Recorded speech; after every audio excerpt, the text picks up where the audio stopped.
rule number 24 أعوذ بالله من الشيطان الرجيم بسم الله الرحمن الرحيم ألف لام ميم ذلك الكتاب لا ريب فيه هدى للمتقين الذين يؤمنون بالغيب ويقيمون الصلاة ومما رزقناهم ينفقون والذين يؤمنون بما أنزل إليك وما أنزل من قبلك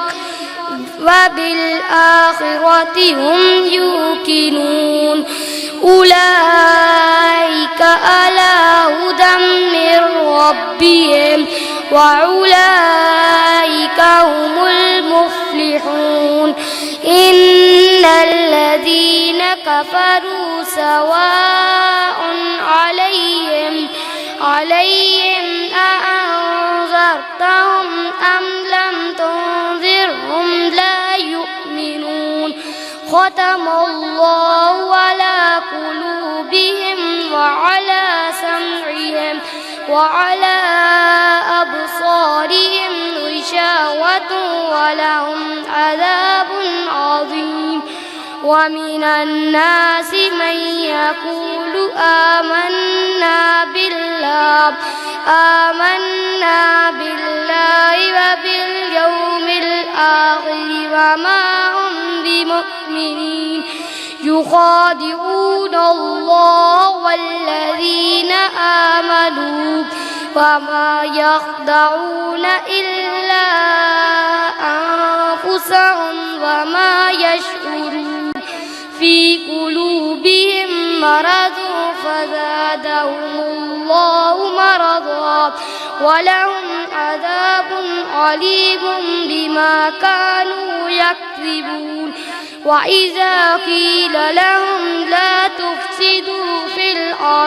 في الأرض قالوا إنما نحن مصلحون ألا إنهم هم المفسدون ولكن لا يشعرون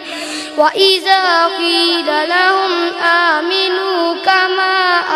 آمن الناس قالوا أنؤمن كما آمن السفهاء ألا إنهم هم السفهاء ولكن لا يعلمون وإذا لقوا الذين آمنوا قالوا آمنا وإذا خلوا إلى شياطينهم قالوا إنا معكم إنما نحن مستهزئون الله يستهزئ بهم ويمدهم في طغيانهم يعمهون أولئك الذين اشتروا الضلالة بالهدى فما ربحت تجارتهم وما كانوا مهتدين مثلهم كمثل الذي استوقد نارا فلما أضاءت ما حوله ذهب الله بنورهم وتركهم في ظلمات لا يبصرون صدق الله